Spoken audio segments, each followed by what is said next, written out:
తెలంగాణ భారతీయ జనతా పార్టీలో గత కొంతకాలంగా వివాదం సృష్టిస్తూ వస్తూ నాయకత్వం తనకు అప్పజెప్పాలని పరోక్షంగా కోరుతూ వస్తున్నటువంటి రాజాసింగ్ తన మాట వింటలేదంటూ బండి సంజయ్ నుంచి కిషన్ రెడ్డి దాకా ఈటెల రాజేందర్ దగ్గర నుండి అరవింద్ దాకా అందరినీ కూడా తప్పుపడుతూ తూర్పారబడుతూ నిరంతరం భారతీయ జనతా పార్టీకి కంటిలో నలుసులాగా పంటి కింద రాయిలాగా ఇబ్బంది పెడుతూ వస్తున్నటువంటి రాజాసింగ్ తను ఆ మధ్యన జరిగినటువంటి 2019లో జరిగినటువంటి ఎన్నికల్లో ఒక్కడిగా గెలవడంతో ప్రారంభమైనటువంటి ఒక తరహా మనస్తత్వం అది ముదిరి పాకాన పడి ఇప్పుడు నాయకులుగా కిషన్ రెడ్డిలు బండి సంజయ్లు లేకపోతే కనుక ఈటెల రాజేందర్ ఇట్లాగా అనేక మంది ఉంటున్నారు.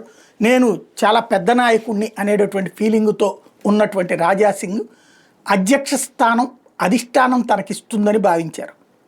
అయితే అందరినీ కలుపుకెళ్లే మనస్తత్వం ఏమాత్రం తనకు లేదు. తను ఒక నియోజకవర్గానికి పరిమితం అయిపోయారు. ప్రచారం పరంగా దేశమంతా ఉంది, అంతర్జాతీయంగా కూడా ఉంది. అది హిందుత్వవాద కాన్సెప్ట్. బట్ అడ్మినిస్ట్రేషన్ పరంగా పార్టీ పరంగా చూస్తే నియోజకవర్గానికి ఎక్కువ, రాష్ట్రానికి తక్కువగా మారిపోయారు. సేమ్ టైం హిందుత్వవాదాన్ని ఒక్క పాయింట్తోనే తను ముందుకు వెళ్తున్నారు. రాజకీయపరమైనటువంటి అంశాల్లో భారతీయ జనతా పార్టీని ఇరుకును పెడుతూ వచ్చారు. ఇప్పుడు ఆయన తాజాగా రాజీనామా లేఖని బీజేపీకి పంపించారు. By by Bharatiya Janata party అంటూ.